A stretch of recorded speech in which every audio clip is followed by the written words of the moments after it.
You have a 10-point lead against a guy who's 11 for 28 with a 16 quarterback rating, passer rating.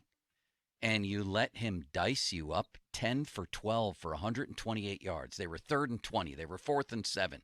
They were 3rd and goal from the 5 or 6. They were 1st and 20. What are we doing here? They didn't blitz him one time. I guess they thought they could keep getting pressure against a junior varsity line that was on his 5th string left tackle, and they couldn't get pressure. Not Highsmith, not Hayward, not Ogunjobi. Malik Reed stinks. I don't. Where has he arrived yet from Denver? I haven't noticed him one time. Well, first of all, I'll disagree with the beginning of the game. They had him a few times and they didn't wrap him up. He got away from it. But no, they got pressure most of the day. I agree with that. They just didn't add 1 sack. For that, they should have had 5 sacks. They didn't do it. And blitzing is this young. You guys remember the days when they used to love young quarterbacks. They haven't seen. They blitz them and confuse them. We saw none of that. None of it. Which I was a little surprised. Now, the last drive, who was on the field, though? Edmonds was out. I think Cam was out. Was Cam Sutton out? Minka came out for one play, and then he went back in. And no TJ. Hey, I've been as hard on it as anybody on the defense. I thought it was horrible against New England, bad in Cleveland. They couldn't get off the field. You thought the defense was horrible against New England? Well, the last 6.5 minutes when they couldn't get off the field, I thought was what horrible. You're talking about is the fourth quarter in all games have been dicey. Horrible is a bad word, but they couldn't get – I mean, I've been very hard on the defense, but I want to know if all those guys were out yesterday on the last series. Now you're talking really your depth is being tested. Plus Witherspoon was out, plus TJ was out. I'm not making excuses for him. It's the next man, but they were challenged personnel-wise. But so were the Jets. They had their 5th string left tackle blocking. And one of the guys tackles got left the game. Their 3rd string other tackle left the game. Field. It's the Jets. It's Zach Wilson. What about the second last drive? Well, when did Cam get hurt, and when did Sutton? Edmonds got hurt. That play with Edmonds, I thought that had the potential for a catastrophic injury. Yeah. The receiver, the 2 guys going at him. Yeah. I guess Edmonds took the harsh part of it. I don't know if that's when those guys got hurt. Maybe those guys were on the field for that one. I don't know when Cam Sutton left the game. Tomlin said a hamstring.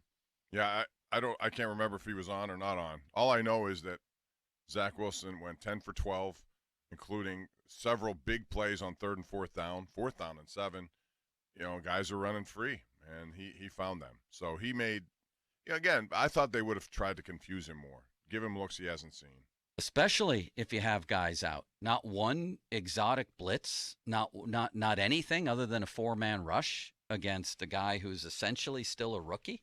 So are we prepared to say Brian Flores is a disappointment? I don't think he's getting to do what he wants. He's do you think this is Tomlin absolutely making the final calls? Brian Flores is blitz happy. He's Mr. Blitz. I have to believe if he had any sway, they would have gone after the kid on those final 2 drives. No, I'm not putting Mike Tomlin is by far number 1 if I'm going to blame defense. Maybe Flores is a disappointment. I don't know. But Mike Tomlin is number 1 for me. How about you guys? Yeah, he oversees it all. He runs it. He brings in the coaches to coach it. But he's also the defensive coordinator, Ron. Or at least he was. Well, I thought it was going to change maybe a little bit when they brought in Flores and gave the keys to Terrell Austin. I don't know how that is being divided up. Maybe that's a question we can ask Coke on Thursday. He might have a better feel for that. Well, I thought it was telling when Tomlin said after the game, they asked him about either the switch or the interception that Pickett threw. And he said, well, I'm worried about the defense at that point. Well, don't you have other people to worry about the defense? Yeah. You're the CEO of the team. Right. Go find out what happened with your quarterback, I think. Yeah, I agree. And it's hard to gauge, what Brian Flores does or doesn't do. We don't know. And I don't know how much influence he has. I don't know if they're scheming. It looks like the scheming is not very good. The other teams have been able to run across middles. Steelers have typically had a problem covering tight ends in that. Now it's wide receivers who are getting open. Corey Davis was really big for them down the stretch. So I don't know whose responsibility, but it falls under Mike Tomlin, no question. Now, I didn't see the play. Did they have on the last drive, was there a completion that should have been an incompletion that the officials didn't catch? I think it was to 84 down the middle. I was and the Jets looking at. Guys sitting next to me right away said, that's not a catch, that's not a catch. And then the Jets got up to the line and ran another play. Oh, I remember that play. was on the last. I think it was to 84. I thought the same thing. When I saw it when it happened, I said that can't be a catch, and they ran it very quickly. The one where the guy dove to his left, and Mollett, I think, was on him. Yes, that's Okay. what I'm thinking. Yeah. Of. Yes, Mollett was in the vicinity, right? He didn't have a banner day. No. Here's another. Just on a side note, this rule has always bothered me. So the Steelers and the Jets both have injured players inside of 2 minutes in the first half. They both get taken away a timeout. When you have two players down at the same time, both injured, why is there any timeout removal? I don't understand that. I understand why it was implemented Because people fake it. but they're both down. 2 Steelers are down? No, One of for each. each team. And So they each took team loses. timeouts from both. They were each charged with. Yeah, a I agree timeout. with you there. That doesn't make any sense to me, and it I do really agree does with you. impact what you can do. And in the second half, the Steelers had two guys go down, and they lost 2 timeouts. Well, that one, You have I to, do you agree have, with. when you have to charge them with timeouts. Okay, fine, but When it's just one when team. both are down, No, then they I get both- it. I agree with that's you there. stupid. I get it, but I then do. if Cam went down, they had to charge him with a timeout. I know, but if you're really injured, it's a You're hard still- way to lose a yeah, timeout. You can't because guys. What happens do if fake you it. don't have any timeouts? Is there a runoff? clock runoff, I 10-second think. Yeah. runoff. Okay. You can't just keep faking injuries. I'm not saying they did, but Okay, but what if there are no timeouts left? You keep getting injured. They keep running the clock. Doesn't that work against the other team that's trying to score? I don't know how that works. I've never seen that, but I'm just curious how that works if it came to that. I don't know. that's an interesting. It's a question. good question you've raised, Bob. What's But wrong with even- this defense? Even on the play yesterday that Minka made, the interception, the ball went right through the tight Yeah. end's hands. It was Yeah. a Conklin perfect had it throw. right there. Yeah. It's I mean, it just- reminded me of the Pitt West Virginia game when the ball went off the West Virginia's hands, went to Devonshire for the return. I don't I mean, I'm think. going to give Minka credit for being in the right place. Yeah, But that was more on the Jets than it was on the Steelers' defense making a great play. sure. Yeah, And I agree. Minka was called out on the broadcast late, too. He was the, quote, robber, like he talked about after the game, which basically means he was in the middle of the field guessing. And he seemed to guess wrong a lot on those last 2 drives. I know he came out of the game for a minute, but Archuleta said on the one big conversion, the guy ran right past him. How do you identify the problem on this defense? Or the problems? Obviously, no T.J. Watt, right? That's the biggest one. Yeah, but I think scheming has a lot to do So with it. do They I. were out-schemed yesterday. They let the Jets offense out-scheme their defense. I agree with In that. critical moments. Yeah. The personnel, I have no doubt, is better up front than it was last year. It doesn't mean they're good. They have to be better than a bunch of reserves. Allo ended up playing more than Montrevious Adams did. yesterday. Not by much, but he played more. Yeah. But this isn't Daniel Archibong and people like that. Miles Jack is absolutely better than Joe Schobert. Devin Bush is better than he was last year. I'm not saying he's good, but the personnel up front is better, and yet it looks the same. So I have to ask about scheme. I just do. Yeah. And you would be well within your right to do it because that's what I think, too. It's just schematically they're being outcoached in those critical areas of the game.